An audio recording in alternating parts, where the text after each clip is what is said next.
This program is brought to you by Emory University.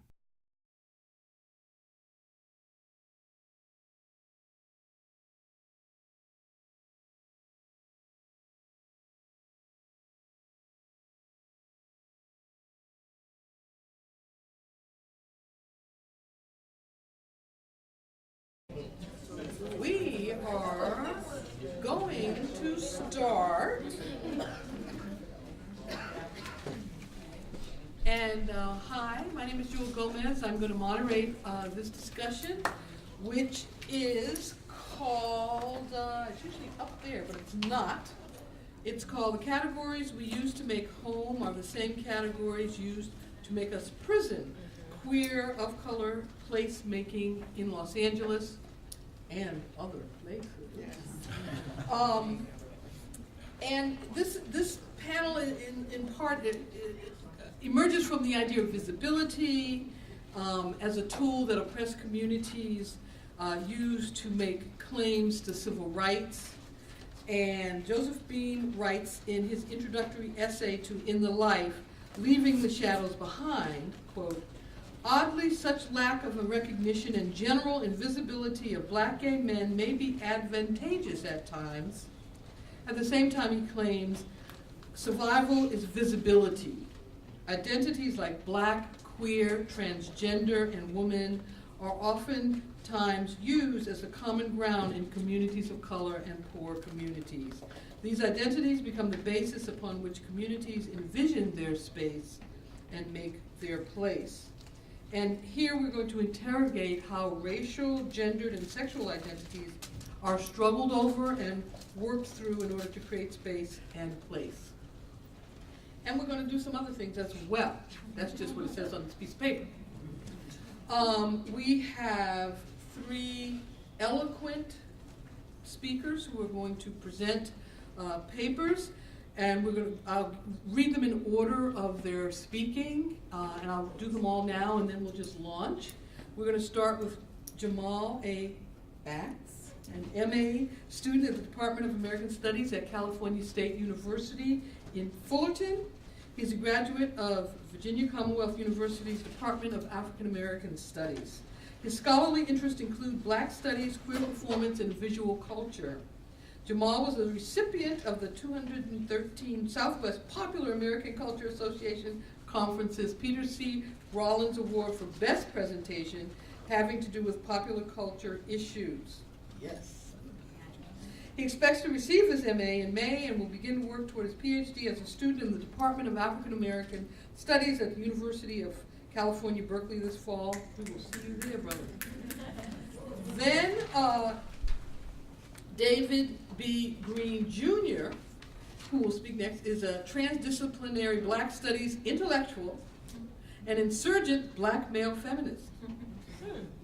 He is a PhD candidate in the Department of American Culture at the University of Michigan, and his research principally excavates and situates LGBT history and culture within larger discourses of liberation in the U.S. Then we come to Kai M. Green, writer, scholar, poet, filmmaker, abolitionist, feminist, and whatever else it takes to make a new and more just world.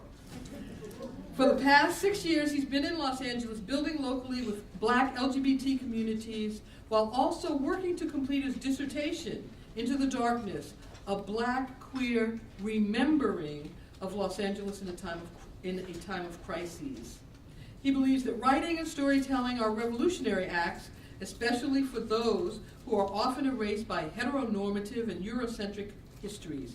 His goal is not simply to be a voice for the people. His goal is to always be making space and room for others to share their own truths and find their own voices. He's excited to be moving to Chicago in the fall to start a postdoctoral fellowship in sexuality studies and African American studies at Northwestern. These are some busy brothers. Good afternoon, I'm David, and I just want to say that this portion, what I'm about to read is an introduction to my dissertation, at least in pieces, and I'm going to talk about Pat Parker, who lived in Oakland, California. So the title. Could you move the microphone closer, please? Yes, I'm sorry. Thank you, that's better. So the title of my paper is Declension Narratives, Child Please.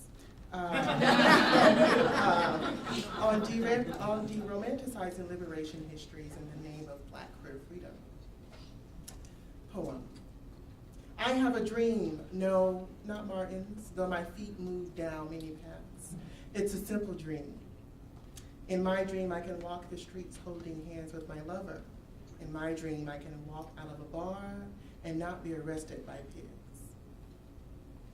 Cold from her poem, It's a Simple Dream, these are the poetics of the Black lesbian and activist Pat Parker. Like scores of Black lesbian feminists during her life and times, Parker staged and restages the meanings and practices of freedom as she, quote, moved in black, unquote, in between and betwixt the decades of the civil rights movement of the 1960s and the insurgent rise of Black women's liberations a decade later. Her freedom dreams, simultaneously performative and lyrical, adds to, quote, the chorale of Black women's voices, unquote, poeticized by Audre Lorde, yet are muted by historians and literary critics alike who refuse to hear, my paper went down, who refuse to hear these voices of freedom. This refusal is not the result of Black women singing in muted tones. Indeed, Parker often shouted from the depths of her soul, "Where do you go to become a non-citizen?"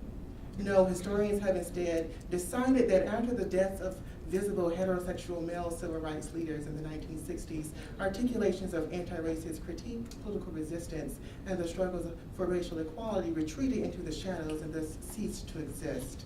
This phenomenon, historians posit, is the declension narrative, which in the words of Roderick Ferguson, classify, quote, the 70s and 80s as periods of anti-racist repression, fragmentation, and coaptation, unquote. In this essay, I contest and write against declension. This narrative enacts intellectual and historical violence against the scores of radical Black women, Black lesbian feminists, and Black gay men whom all dedicated their lives to the struggles for racial justice in America. The declension narrative relies on patriarchal, misogynistic, and homophobic theoretical frameworks that only reify what Erica Edwards theorizes elsewhere as, quote, the great new narratives. These narratives presume that Black histories are monolithic and that our communities are homogenous and that our leaders have always been men or always already men. Methodologically, declension narratives require regulating the archive and policing temporalities, articulating in a sense what a source is and what a source ain't, and when, where, and how. Towards this end, this paper attempts to de-romanticize liberation history and methodological practice, taking my cue from Clarence Walker, and particularly from his de-romanticizing Black history. I use and define de-romanticization in two ways. First, as a methodological expansion and thus widening our source base from the rigors of historical truth, often legitimated, as Matt Richardson so eloquently suggests in The Queer Limit of Black Memory, by heteronormative public institutions of the state. Secondly, de-romanticizing means utilizing literature and poetry as valuable material that also preserves histories of Black freedom. I'm not interested here in arguing that we abandon archival practices. I am, however, continuing efforts akin to Lamonda Horton Stallings, Erica Edwards, Omasika Natasha Tinsley, and Matt Richardson, among others, to consider literature as a valuable archival practice utilized by Black women, Black lesbian feminists, and gay men. Because of their gender and sexual politics, Black women and gay men were often ignored by numerous political organizations in the late 20th century. Literature was often their organizing tool, their forms of nonviolent protest, and surely their methods of sustaining and critiquing the beloved community. Recall, for example, Dixon's Love Instruments, Osado Saints' two plays, New Love Song and Rising to the Love We Need, and June Jordan's yet unanswered question, Where is the Love? Such literature, to echo Walker, historically captures a number of realities of Black subjectivity, and as a result, historians writing about the Black community should take some cues from this work, unquote. Towards this end, literature and poetry can liberate the archive in such ways that the dreams of freedom by Parker, or as has hymned so many dreams, or the articulations of love by Audre Lorde, Josephine, Jewelle Gomez, Dixon, Jordan, and Saint are not merely postmodern vocabularies expounding the literariness of Blackness, but function as decolonized cultural practices that revise and thus give new meaning to the otherwise rather more stifling notions of the beloved community. Thus, in light of Dixon's assertion that when you love as we did, you will know there is no life but this and history will not be kind, we need now more than ever a beloved community radicalized by theories and practices of love enacted by visitors of Black folks and not just gifted to us by a single Black interlocutor of freedom. At stake is in such singularity, and to evoke Audre not learning from the 60s, is what Essence Hemphill names the ass-splitting truth about our people, our communities, our histories of Blackness, and I add our academic and intellectual approaches to love as a site for liberation. We need the truth, and truth be told, so much of what we appreciate about critical race studies or queer theory results from the hard and underground work of Black women, broadly imagined, and Black lesbians in particular, whom despite numerous issues in Black communities, continue to love us fiercely and sometimes without mercy on this long road to freedom. This paper is divided into two parts. The first section, Betrayal, briefly reviews discourses of declension. Part 2, Curiosities, visits the poetry of Black lesbian feminist and activist Pat Parker, an understudied and woefully undervalued freedom fighter whose work exemplifies how the imaginative space of poetry continues the social justice work of anti-racist critique well into post-civil rights modernity. Betrayal.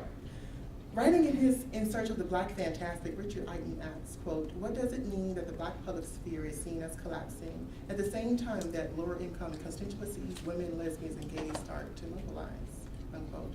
One may argue, Eiton continues, quote, that Black spaces continue to operate under constant pressure of erasure while resisting the assertion that an across-the-board collapse of some sort occurred at some point in the 1970s, unquote. If Black public intellectuals and activists adjusted toward, in Eiton's formulations, continue to address racial injustice beyond the 1960s, then according to literary critic Houston Baker, they did so in an act of betrayal. In Betrayal, How Black Intellectuals Have Abandoned the Ideals of the Civil Rights Era, Baker writes, quote, the written words of post-civil rights era Black public intellectuals often go against the grain of fruitful deployment of race as an analytical category, and I believe they ultimately represent a manifest betrayal of the legacy of Dr. Martin Luther King and the magnificent accomplishments of the civil rights and Black power movements. In Baker's formulations, because post-civil rights intellectuals and activists, quote, refuse to acknowledge the preeminence of race as a sine qua non of Dr. King's public life, unquote, then they diverge from, quote, the best practices and ideas of race men and race women, unquote. Indeed, King's assassination, according to Baker, quote, marked a worldwide enduring crisis, unquote, and, quote, brought a profound close, unquote, to one of the most, quote, astutely committed race men to emerge from the ranks of Afro-America, unquote. For Houston, authentically speaking for the race requires, Dwight McBride might say, a performance of race essentialism enacted by a charismatic leader whose principal concern was racial justice. In the main, he does not, in the words of Audre, quote, tolerate any diversion from what was externally defined as Blackness, unquote. Baker's nostalgia for King's charisma not only fetishizes the civil rights and Black power movements, but also relies on heteronormative, anti-feminist, anti-gay logics, and hegemonic temporalities that underwrites the declension narrative. Baker refused to acknowledge the literary renaissance made manifest by Black women and Black gay men after King's death. As Roger Ferguson argues, narratives of anti-racist fragmentation, quote, occludes the elaboration and diversification of anti-racist critiques and practices, unquote, and other oppositional diversifications and differential consciousness, quote, created by women of color and queer of color activists, artists, and scholars in the post-civil rights era. Indeed, in his essay on specificities of racial formation, gender, and sexuality, and historiographies of race, Ferguson eschews the utility of declension narratives, insisting that as an academic and methodological construct, it operates as a narrative regime, to once again borrow from Erica Edwards, that, quote, reads civil rights and national liberation as periods of upsurge and years that follow as moments of decline and fragmentation, unquote. Decades after the 60s witnessed, Ferguson asserts, quote, a burgeoning rearticulation of anti-racist politics and analysis, unquote. Ferguson notes that activists and cultural workers such as Barbara Smith, the emergence of Third World Women's Alliance, the Combat River Collective Statement, and the publications of women of color anthologies such as This Bridge Called My Back, Homegirls, But Some of Us Are Brave, constitute material that contests narratives of declension. These productions provide us, quote, a critical addendum, unquote, to liberation discourse. In the process, we bear witness to the historiographic linkages for what Ferguson calls political offshoots between the civil rights movement and women of color movements in the U.S., and contrary to declension hypotheses, an explosive rearticulation of race along the lines of gender and sexuality. Given the explicit disavowal of Black lesbians and gay men of undergirding betrayal, Baker enacts degrees of violence that Edwards describes as historical silence and historical violence, social violence and conceptual violence, or the reinscription of gender and sexual normativities. In a repetitive move to heal these wounding moments, I now turn to Black lesbian Pat Parker to highlight how she uses poetry to articulate her freedom dreams. Indeed, Parker's poetry exemplifies what Matt Richardson calls a, quote, practice of historical commentary, unquote, that both trespasses, quote, against demands of evidence, unquote, insisted by traditional historians, yet find, quote, recourse and voice through the creation of imaginative counter-narratives and embodied practices, unquote, and specifically what I call elsewhere in my dissertation as the autopoetics of lived experiences. Curiosities. In Charisma and the Fictions of Black Leadership, Edwards defines curiosity as, quote, a politics and aesthetics of serious interrogation, playful questioning, thoughtful puzzling, and/or fantastic reinvention in fictional texts. She concludes while echoing Toni Morrison, quote, weaves themselves in and out of the national narrative or the official story of the post-civil rights movement. Parker's poetry weaves in and out of national narratives of Black freedom. Let us return to her poem, It's a Simple Dream, to investigate then her liberation curiosities. In my dream, I can walk the streets holding hands with my lover. In my dream, I can walk out of a bar and not be arrested by pigs. Beyond a moral social conscience practiced by everyday people, Parker's critique of freedom furthermore relies on a logic of public citizenship rights embedded in the law. The right to publicly exist without harm. As the first stanza reflects, the poem insists on moving with and through freedom across public spaces. Parker specifically names King, the charismatic leader of the modern civil rights movement, and signifies with his infamous I Have a Dream speech, deploying civil rights rhetoric, I have a dream. Parker enters the same dream as King, yet she departs from the trajectory of King's speech by foregoing a futurity where America's youth can coexist without racial animosity. In contrast, Parker's dream concerns a present moment signaled by a public statement of love. In the poem, love between women, as well as public knowledge of the person's love for women, constitutes a litmus test to civil rights rhetoric and implied legality associated with constitutional rights, the freedom to exist.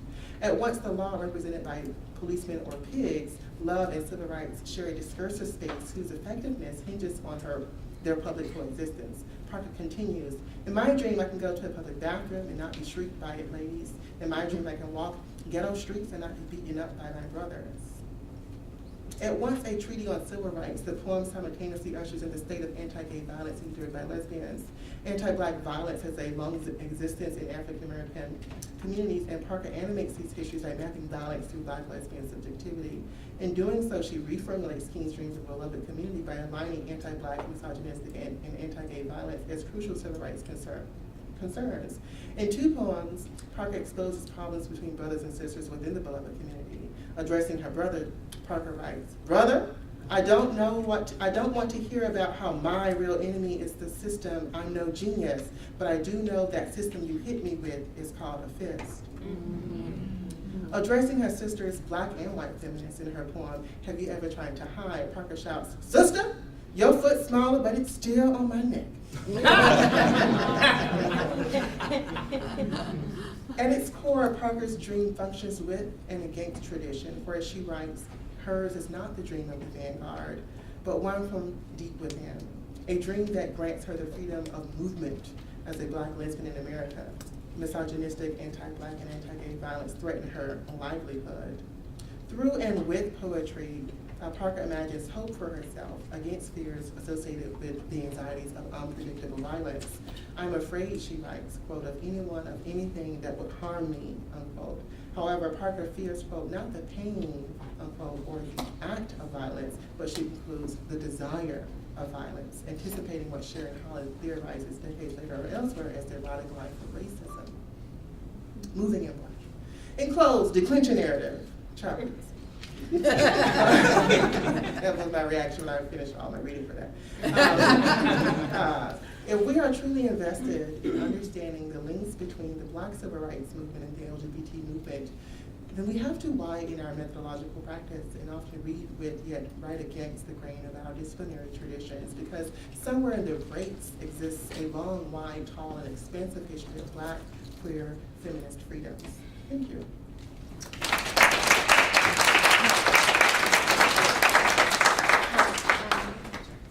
I seem to have lost the icon. By one technological moment, I failed.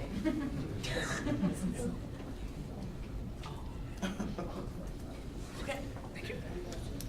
Thank you so much.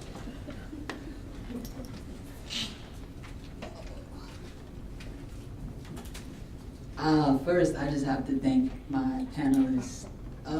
Y'all are amazing, and y'all should feel like you're in the presence of greatness because we are in so many different ways. So thank you, Jewelle, for being the moderator and commentator on this panel. This whole gathering to me is beautiful because you get to experience being in the presence of greatness, people who have created history, who have created these things. So it's great to be able to fellowship and connect and bring our stories together. I like to sit down with the future. Somebody needs to tweet that. So let me make sure I can use this thing. Nope, you good. So, today I'll be sharing an excerpt from my dissertation manuscript, Into the Darkness, a Black queer remembering of Los Angeles in a time of crises. Into the Darkness examines the ways in which Black queer folk articulate, create, construct, and reconstruct Black queer space and place in South Los Angeles, formerly known as South Central Los Angeles, from 1981 to the present.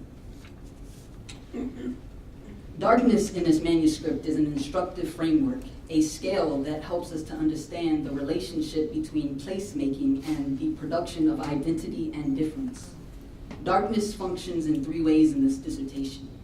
So the first way I'm thinking of it as a physical embodiment. So the way some of us carry Blackness in our flesh. And Fred Moten would say that it's not Black people who sort of are the owners of Blackness, but it's that we have a privileged relationship to Blackness. Mm-hmm. So two, I'm thinking of it as a type of place. So normally you wouldn't look to a place like South Central or the hood to think of where do we find queer knowledge or queer information.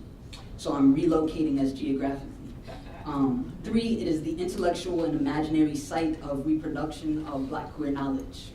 In order to complete this project, I utilize an interdisciplinary methodology that combines historiography, autoethnography, and ethnographic film.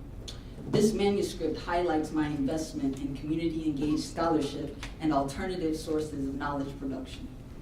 By documenting events, stories, and interviews digitally, I too have participated in creating and extending Black Los Angeles' queer archive, not only as interviewer, but also as narrator, storyteller, ethnographer, community member, and organizer. I share with you today an excerpt from my chapter, In the Streets, Marching Black and Gay for MLK. Mm-hmm. So, let us go back to November 5th, 2008. Some thoughts on the election, the morning or the morning after. Last night, I gathered together with many students and professors from my department in American Studies and Ethnicity at USC. I smiled, sang, danced, and I even shouted, "Thank you, Jesus!" despite the etiquette tips for Obama supporters. For a few tender moments, I felt a sense of euphoria, an inkling of liberation or justice. I felt as though time had stopped, changed, and sped up only to slow down again. As some of us cast our individual Obama votes, we received our unified Obama President-elect freedom song. It was a sweet song, something that I had been longing to hear, that so many had been longing to hear. I called my mother in Oakland and cried. I realized what this moment might mean to her, a social worker who spends endless hours working to better the lives of the elderly and disabled, all while facing foreclosure on her own home. As I stood outside embracing the cool air, I overheard a Black girl who could have been no older than 9 talking on her cell phone. She said, I never imagined, I never thought this would happen. I wondered how such a young child could have been so cynical. How did she already know what could and could not be imagined, dreamed, or hoped for? I smiled, knowing that this moment intervened the possible foreclosure of dreams to come. I walked through the USC campus with 2 friends, and our heads were held high. We smiled, we believed in the possibility of change. I imagined in that moment as we walked that once we left the gated areas of USC's campus, we'd enter a world made anew. And though it might sound absurd, I expected the streets to look different. I expected driving to feel different.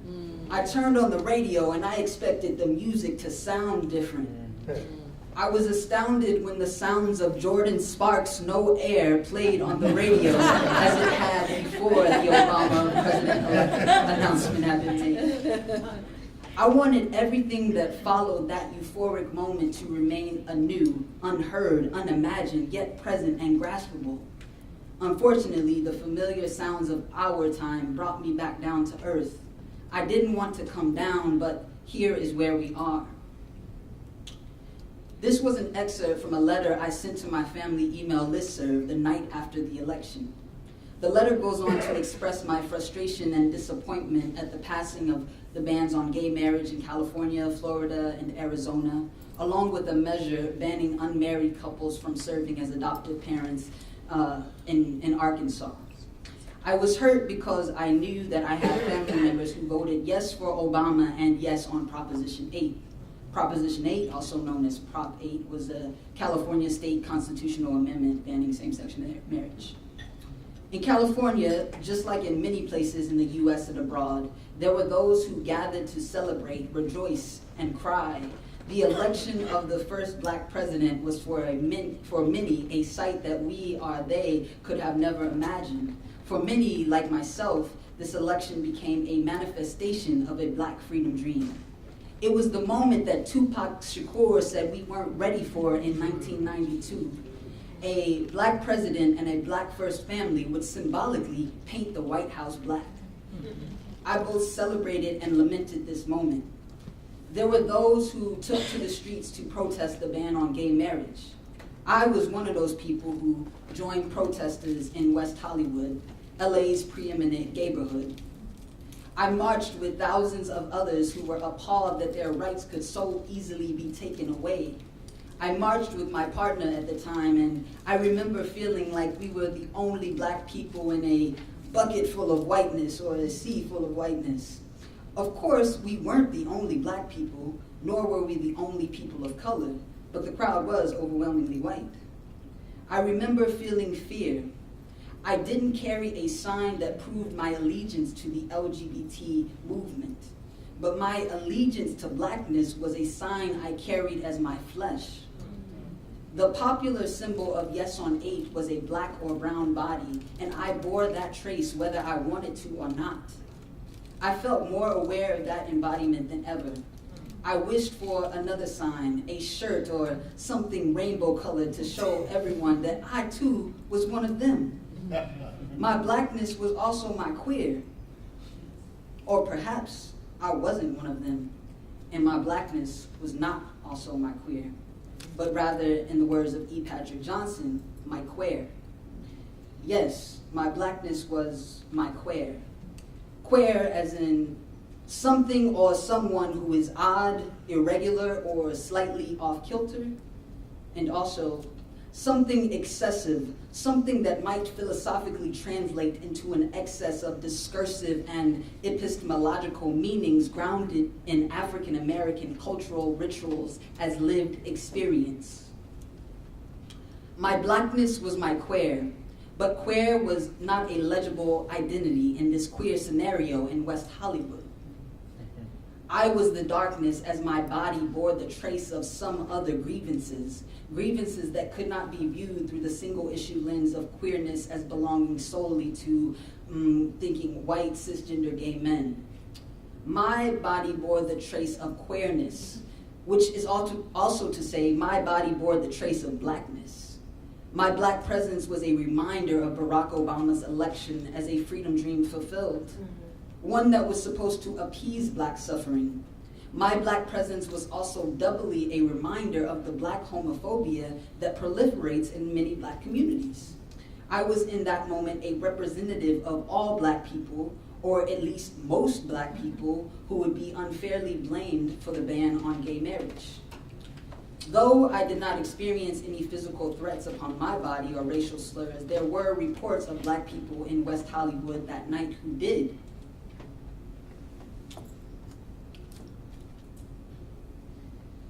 In popular media outlets, black people were portrayed as the antiquated, homophobic enemy of LGBT rights. CNN first reported that 70% of all black voters voted in favor of banning gay marriage. But later it was discovered that that number was a major embellishment, and the percentage was actually closer to 57%. The master narrative that began to circulate was, black people are the enemy of the gays, presumed white. For many, white LGBT spaces, right, the feeling was, we helped you get your president, but Right. you didn't help us get our rights, and now we're angry.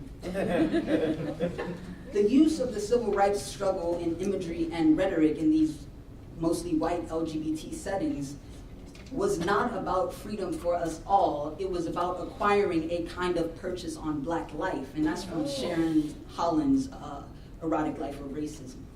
Now, I would add to that that it was also about acquiring a kind of purchase on white life or whiteness as the sole proprietor of queerness.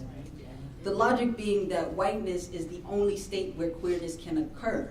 It is a state of exceptionalism and a logic that proliferates discourses regarding the US and Africa. So we can think about the US and how we talk about Uganda and places like that. Or we can even think about Israel and Palestine. Israel is more modern and civilized because they can hold gay people, right? And directly related to this project, we can think about the relationship between a place like South Central Los Angeles and West Hollywood. So these geographical locations of darkness mark the home of the other. The other also becomes the homophobic other, and that homophobia is a signification of that other's backwardness or unmodern culture, which is not just about the geographical location, but it is also about the meaning of those locations, places, or spaces of darkness as physical embodiments. The public debate that started to occur in California was about race and sexuality, the black-gay divide. These debates expose the racism that many black LGBT people and others commonly point out that is so prevalent in white queer communities. But it also exposed the ways in which black LGBT people understood their identities as black people, and that blackness was never detached from queerness, though just the way queer can be hard to make out in a sea of whiteness, queer can sometimes be just as difficult to recognize in a sea of blackness. In order to become visible, it means that sometimes people have to leave the life or the lives that they were living in order to enter a dominant regime of visibility, one reliant on the dichotomous relation between outness and closetedness. We haven't been taught to recognize or read queer, but queer we know, or we think we know. And there are ways that black people can make themselves legible as queer. One of the ways black LGBT Angelenos make themselves visible was to organize a march to protest Proposition 8 at home. This demonstration took place in the historic Leimert Park, Crenshaw area of Los Angeles, and there were over 200 participants.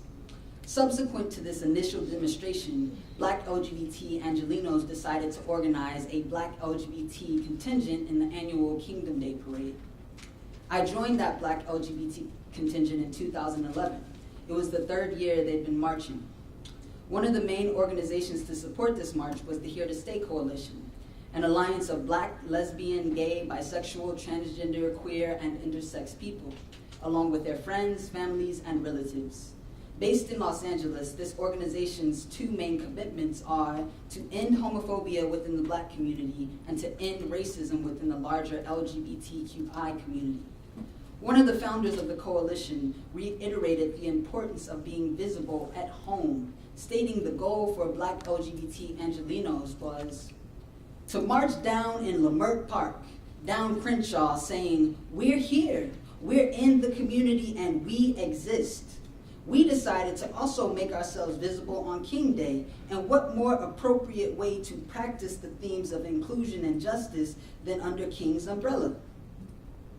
In preparation for the Kingdom Day Parade, there was a sign-making party at the historic Jewelle's Catch One, which is sort of the longest-standing Black LGBT club that started in 1972.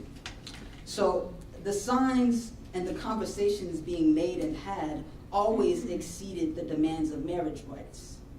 Many articulated healthcare, employment, and violence as the key issues for Black LGBT Angelenos. This march was about practicing being visibly queer and Black. It wasn't something that happened naturally. People had to give themselves visible signs to mark their queerness. The signs let people know to read the body or bodies as both Black and gay. The Black was a necessary given by virtue of the performance, by virtue of the physicality of most of the marchers being read easily as Black people. It was the declaration of Black and gay that caused the double take and challenged some onlookers to reckon with their cognitive dissonance.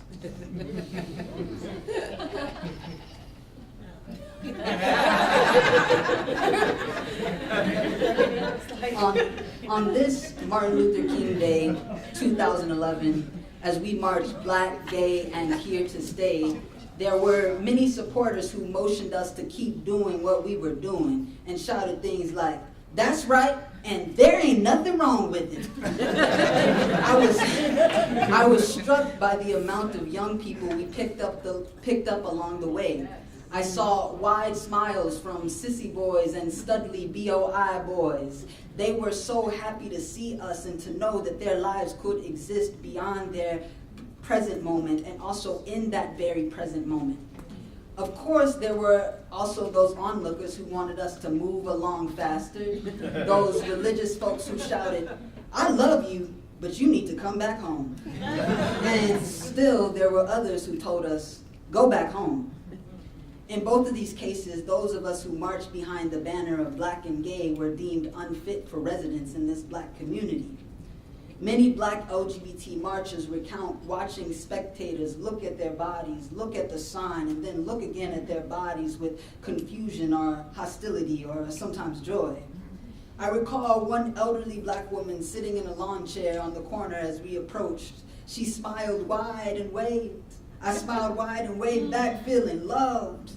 Then a younger woman next to her, perhaps a great niece or granddaughter, looked at me and shook her head. She knelt down and whispered something in the elderly woman's ear. Her smile became a stoic grimace then. I marched on. We marched on. The cognitive dissonance resulting from this double take is exactly what the Black LGBT contingent provokes, and I think that is productive. Like the image of King or Obama, the parade has become a depoliticized symbolic performance of the attainment of a dream of freedom that was never fully actualized. But the Black LGBT contingent repoliticizes the mundane annual Kingdom Day parade by disrupting this idea of the parade as an attainment of a dream of diversity. The double take provoked teaches people how to read signs of Blackness differently as it brings to the forefront the contradictions that are present but might not otherwise be named. Think of the moment of overstanding or understanding apparent in the body language of the elderly Black woman who cheered us queers until she was alerted of the negation of our Blackness because of our signs.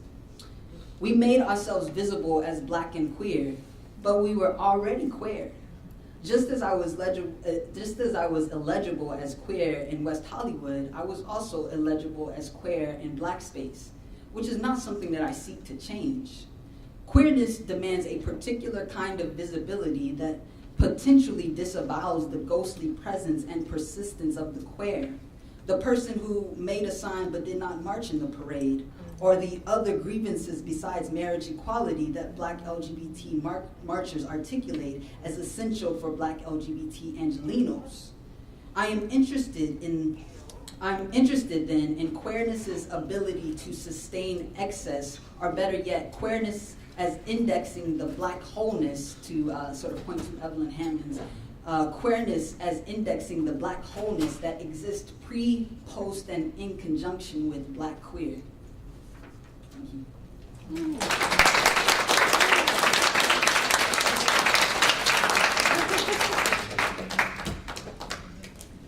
Fabulous. I feel like we have a lot of information about how and where we enter the dream, how we live the dream, and how we want to improve the dream.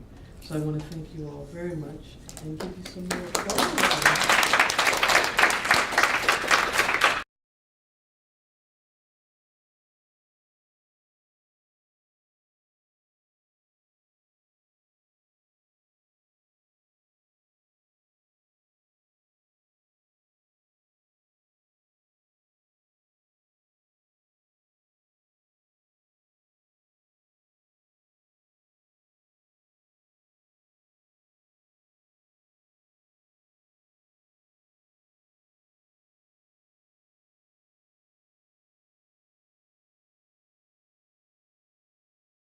The preceding program is copyrighted by Emory University.